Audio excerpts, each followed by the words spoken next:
ကဲအားလုံးမင်္ဂလာပါ Make Money မြန်မာ YouTube Channel ကနေပြီးတော့ကြိုဆိုလိုက်ပါတယ်ကျွန်တော်ဒီနေ့မျှဝေပေးတော့မယ့်သင်ခန်းစာကတော့ကျွန်တော်တို့ online မှာ engineering certificate တခုကိုဘယ်လိုမျိုးရယူနိုင်မလဲဆိုတော့အကြောင်းအရာလေးကိုဒီဗီဒီယိုသင်ခန်းစာပိုင်းလေးထည့်မှာရှင်းပြပေးတော့မှာဖြစ်ပါတယ်ကျွန်တော်ရဲ့ဒီ video description အောက်မှာပေါ့နော်ဒီလိုမျိုးဇာမေးပွဲဖြည့်ဖို့အတွက်ကိုကျွန်တော်က engineering certificate တခုအတွက်ဇာမေးပွဲဖြည့်ဖို့အတွက် link ကိုလည်းကျွန်တော်ရဲ့ video description အောက်မှာထည့်ပေးတော့မှာဖြစ်ပါတယ်အဲ့ဒီ link ကနေပြီးတော့ဝင်တော့လိုက်ပေါ့နော်ဒါဆိုရင်တော့ကျွန်တော်ဒီနေရာမှာဒါဒီဘက်မှာပေါ့နော်နမူနာလေးဖြည့်ပြမှာဖြစ်ပါတယ်အရင်ဆုံးကျွန်တော်တို့ကနေပြီးတော့ဒီ email ပေါ့နော် email မဝင်ရသေးဘူးဆိုရင်တော့ကျွန်တော်တို့က email ဝင်လို့ရတယ်ဆိုတော့ကျွန်တော်တို့ကနေပြီးတော့ဒီနေရာလေးမှာအဲ့ဒီ link မှာ email ကိုအရင်ဆုံးထည့်လိုက်ပေါ့နော် email ထည့်ပြီးရင်ဒီမှာတခါကျွန်တော်တို့ကနေပြီးတော့ဒီမှာ email တခါလိုက်ပြီးတော့ထည့်ပေးရမှာဖြစ်ပါတယ်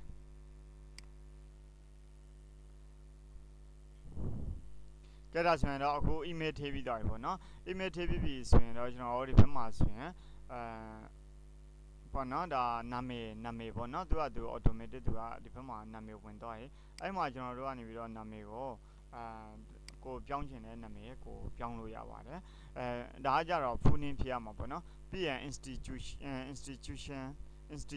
name ပေါ့နော် institution name ကြတော့ကိုဂျန်နှစ်သက်တဲ့ဟိုဟာတခုထည့်လိုက်ပါဥပမာဆိုပါတော့ကျွန်တော် MINTDC ပေါ့နော်ဒါကကြတော့ institution name ကိုကြိုက်တဲ့နာမည်လေးတခုထည့်ပါကိုနဲ့သက်ဆိုင်တဲ့ဟာလေးပေါ့နော်ကိုရဲ့ YouTube channel ဆိုရင် YouTube channel တခုပေါ့နော်ပြီးရင် department ပေါ့နော် department မှာလည်းကျွန်တော်တို့ကနေပြီးတော့ဥပမာဒါကြတော့ teaching ပေါ့နော် training ပေါ့ TRAINING training ပေါ့နော်ဒီလိုမျိုးထည့်လို့ရပါတယ်WhatsApp mobile ပေါ့နော် WhatsApp mobile ကရှိရင်လေးထည့်လိုက်ပါပြီးရင်ကျွန်တော်တို့က next ကိုတော့ပါမယ်next ကိုတော့ပြီးရင်ဒီမှာဆိုရင်တော့သူကစပြီးတော့ဒီဘက်မှာဆိုရင်ကျွန်တော်တို့ကစားဖြည့်လို့ရဖြစ်ပါတယ်ကဲဒါဆိုရင်တော့ဒီနေရာမှာ the ratio of the total solar radiant energy returned by a planetary body to the total radiant energy incident on the body and the core အဲ့ဒါဘာခေါ်မလဲပေါ့နော်reflectance လား reflectance factor လား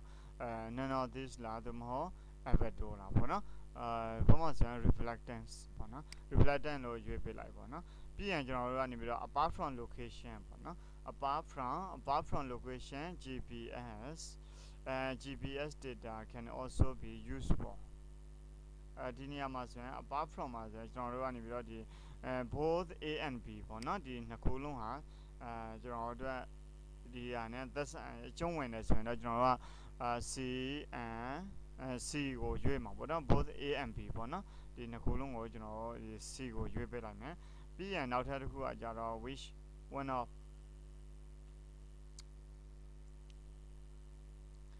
one of the following parameters is accurate for DGPS ပေါ့နော်DGPS ဆိုတော့ကျွန်တော်အဲ့နေရာမှာ A ကိုရွေးပါမယ်နောက်ထပ်တစ်ခုကကြတော့ which one of the following statement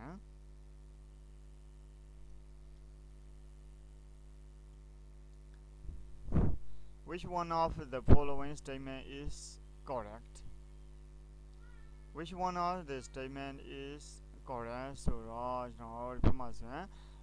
radius equal 180 all of this ကိုပဲရွေးလိုက်ပါမယ်Which one of the following helps to identify the objects on the Earth's surface? Signature, radiometric error, automatic window, none of the above. I think which one of the following helps to identify none of above? Or you be like dash sensor measures solar energy. That is either reflected or emitted from features on the Earth's surface မှာဆိုရင်တော့ကျွန်တော်တို့ကနေပြီးတော့ဒီနေရာမှာဆိုရင်ဒါ A ကိုရွေးပေးလိုက်ပါမယ် A က passive versus ပေါ့နော် A က passive versus in geography coordinate system in geography coordinate system 1 degree at equator is equivalent to ဘာနဲ့ညီမျှလဲပေါ့နော်အဲ့မှာဆိုရင် C ကကြတော့11.32 km ပေါ့နော်C ကိုရွေးပါမယ်နောက်ထပ်တစ်ခုကကြတော့ GIS stand for ပေါ့နော် GIS stand for GIS ဆိုတာဘာကိုခေါ်တာလဲပေါ့နော် GIS stand for Geographic Information System ပေါ့နော်ဒီနေရာမှာ A ကိုရွေးပါမယ်remote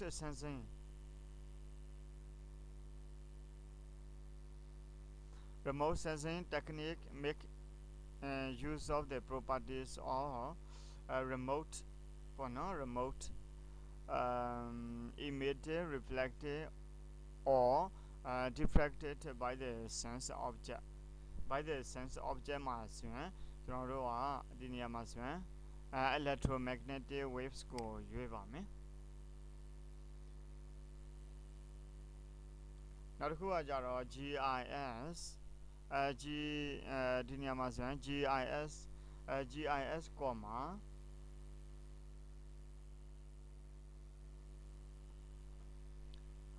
GIS ကောမှာ remote sensing and GPS technology ပေါ့နော်GPS technologies are ဒီနေရာမှာဆိုရင်ကျွန်တော်တို့ကA ကိုရွေးပေးလိုက်ပါမယ်generate digital and spatial ပေါ့နော်ဒီ A ကိုရွေးပြီးတော့ကျွန်တော်တို့ next ကိုရှင်းဆက်တော့ပါမယ် in GPS receivers used are receivers used are cross clocks ပေါ့နော်cross clock ကိုအသုံးပြုပါတယ်နော် receiver used are C cross clocks နောက်ထပ်တစ်ခုကA 1 column 50,000 ပေါ့နော် scale map can be compared to the following spatial resolution အဲ့မှာဆိုရင်တော့ကျွန်တော်တို့က 1/50,000 ပေါ့နော်ပေါ့နော်ဒါ C ကိုရွေးလိုက်ပါမယ်ပြီးရင်နောက်တစ်ခုက coherence of two electromagnetic waves takes place if their phase difference coherence of two electromagnetic waves take place in their phase difference အဲ့နေရာမှာကြတော့ကျွန်တော်တို့က constant in time and place ကိုရွေးပါမယ်နောက်တစ်ခုက purpose of georeferencing is to the purpose of geo referencing is to ဒီနေရာမှာဆိုရင် converting data to a feature class projecting your data so that it has no distortion C ကကြတော့ assigning geography location information combining two data set အဲ့နေရာမှာဆိုရင်တော့ကျွန်တော်တို့ကနေပြီးတော့ဒီ C ကိုရွေးပါမယ် assigning geography location information ပေါ့နော်နောက်တစ်ခုကကြတော့ which one of the following geometric areas of satellite sensors is random which one of the following geometry areas of satellite sensors is random ပေါ့နော်အဲ့နေရာမှာ A မှာကြတော့ A second skew B မှာကြတော့ panoramic distortion C မှာကြတော့ earth rotation D မှာကြတော့ attitude variation ပေါ့နော်အဲ့ဒီကကျွန်တော်တို့က C earth rotation ပေါ့နော်ကမ္ဘာကြီးလေပတ်ပုံကိုပဲကျွန်တော်ရွေးပါမယ် earth rotation နောက်တစ်ခုက global positioning ပေါ့နော်global positioning service GPS ပေါ့နော်GPS ရဲ့အရှေ့ကောက်ကကြတော့ G ဆိုတာကြတော့ global P ဆိုတာကြတော့ positioning service ဆိုတာကြတော့ S ပေါ့နော် အဲ့ဆိုရင် GPS အရှိကောက်ကြတော့ global positioning service GPS ဖြစ်ပါတယ် GPS is based on a principle called GPS ကိုသူရဲ့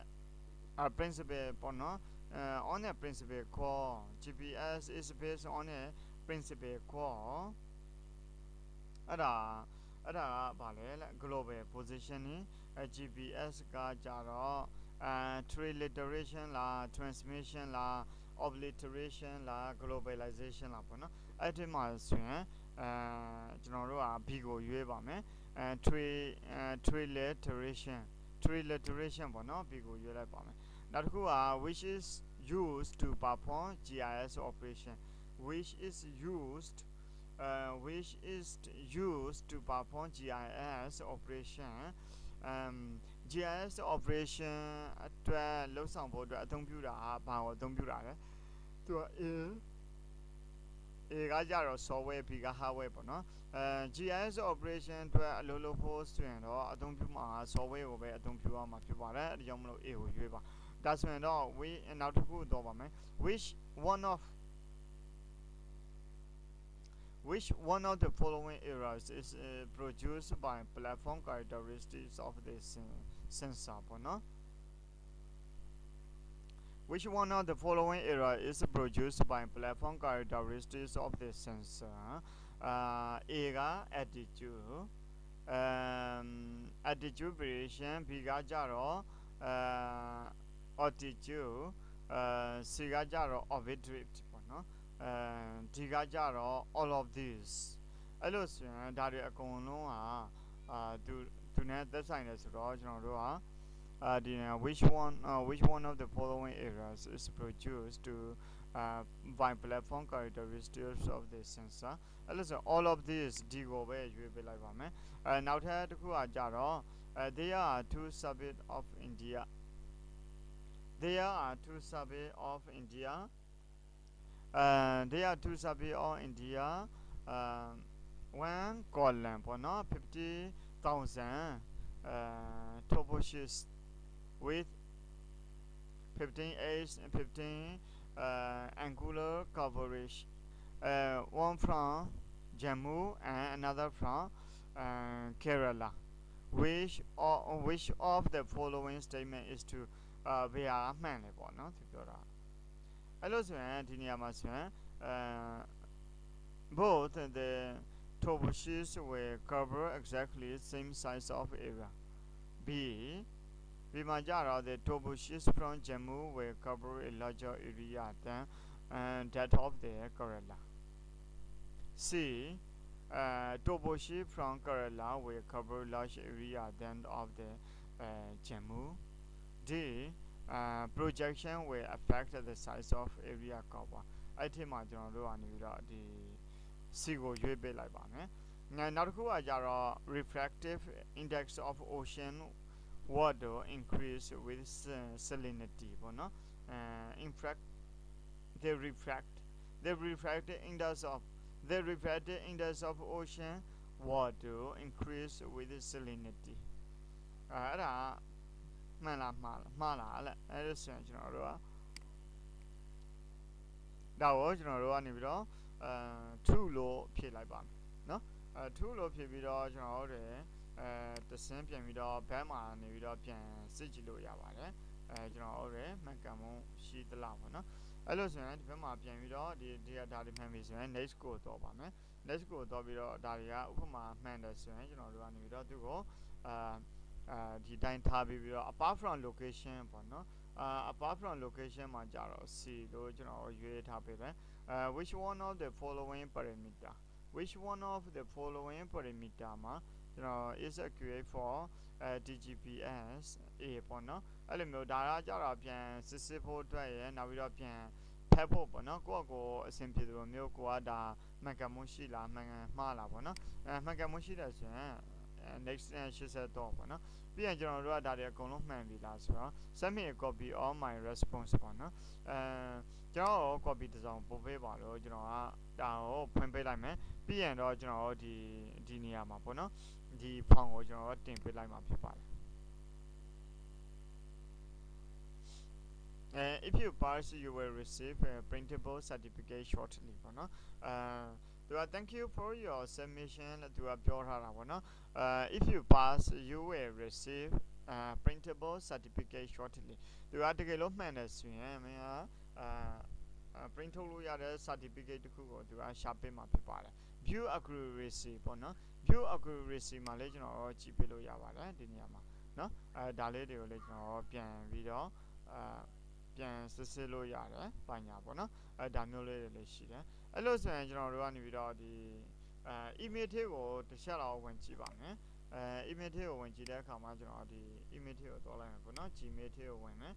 Gmail ထဲကိုဝင်ပြီးတော့သူကသူကအခုနကကျွန်တော်တို့ဖြေလိုက်တဲ့ဟာကိုတစ်ချက်လောက်တော့ကြည့်အောင်เนาะတော့ကြည့်တဲ့အခါမှာဒီလိုမျိုးကျွန်တော်တို့ကို certificate လေးတစ်ခုပို့ထားတာကိုကျွန်တော်တို့တွေ့မြင်ရမှာဖြစ်ပါတယ်เนาะ send thank you ကျွန်တော်တို့ပြန်ပြီးတော့အကြောင်းပြန်ပေးလိုက်ပါဒါဆိုရင်ကျွန်တော်တို့ကနေပြီးတော့ဒီ certificate ကိုဒီမှာဆိုရင်ဒါဖွင့်ကြည့်လို့ရတယ်ပေါ့เนาะဒီနေရာမှာဆိုရင်ဒါ certificate တခုရတော့ဖြစ်ပါတယ်ဒါဆိုရင်ကျွန်တော်တို့ကနေပြီးတော့ဒါကကြတော့ဒါ engineering ပေါ့နော် engineering နဲ့ပတ်သက်တဲ့ certificate တခုကိုကျွန်တော်တို့ကနေပြီးတော့ဘယ်လိုမျိုး online မှာဖြစ်ဆိုပြီးတော့လက်ခံရရှိမလဲပေါ့နော်ဒါဆိုရင်ဒီ certificate ကရောဘယ်နေရာတွေမှာအသုံးပြုလဲပေါ့နော်ကျွန်တော်တို့ဘဝမှာဆိုရင်တချို့နေရာတွေမှာ certificate ပြပြီးမှအလို့အခွင့်အရေးတွေရတဲ့အနေအထားတွေပေါ့နော်အဲ့လိုမျိုးတွေဆိုရင်တော့တစ်ခါတလေသူက certificate တောင်းတဲ့အချိန်ခါတွေcertificate တောင်းတဲ့အနေအထားတွေမှာဆိုရင်ကျွန်တော်တို့ကဒီ certificate တွေကိုကိုဘွားအတွက်နောင်အနာဂတ်အတွက်ပေါ့နော်နောင်ရေးအတွက်ကိုကျွန်တော်တို့အသုံးပြုလို့ရရှိမှာဖြစ်ပါတယ်ဒီ certificate ကကြတော့ဘယ်ကျွန်တော်ကအရင်ဆုံးဒီကနေ down လိုက်မယ်နော်download ဆိုတဲ့ခလုတ်လေးကိုနှိပ်ပေးလိုက်မယ်ဒါဆိုရင်ဒီမှာကျွန်တော်တို့ဒီ desktop ကိုရွေးပြီးတော့ save လုပ်ပါမယ်ပြီးရင်ကျွန်တော်ဒီမှာဖွင့်ပြပါမယ်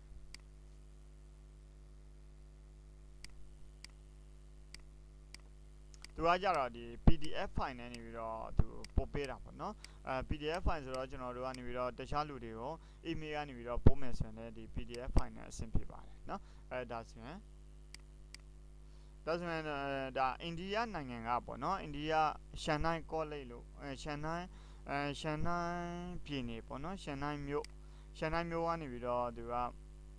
ရှန်နိုင်မြို့မှာရှိတဲ့ကောလိပ်ပေါ့နော်ကောလိပ်နာမည်အားကြတော့ Sri Siren Engineering College ရှန်နိုင်ပေါ့နော်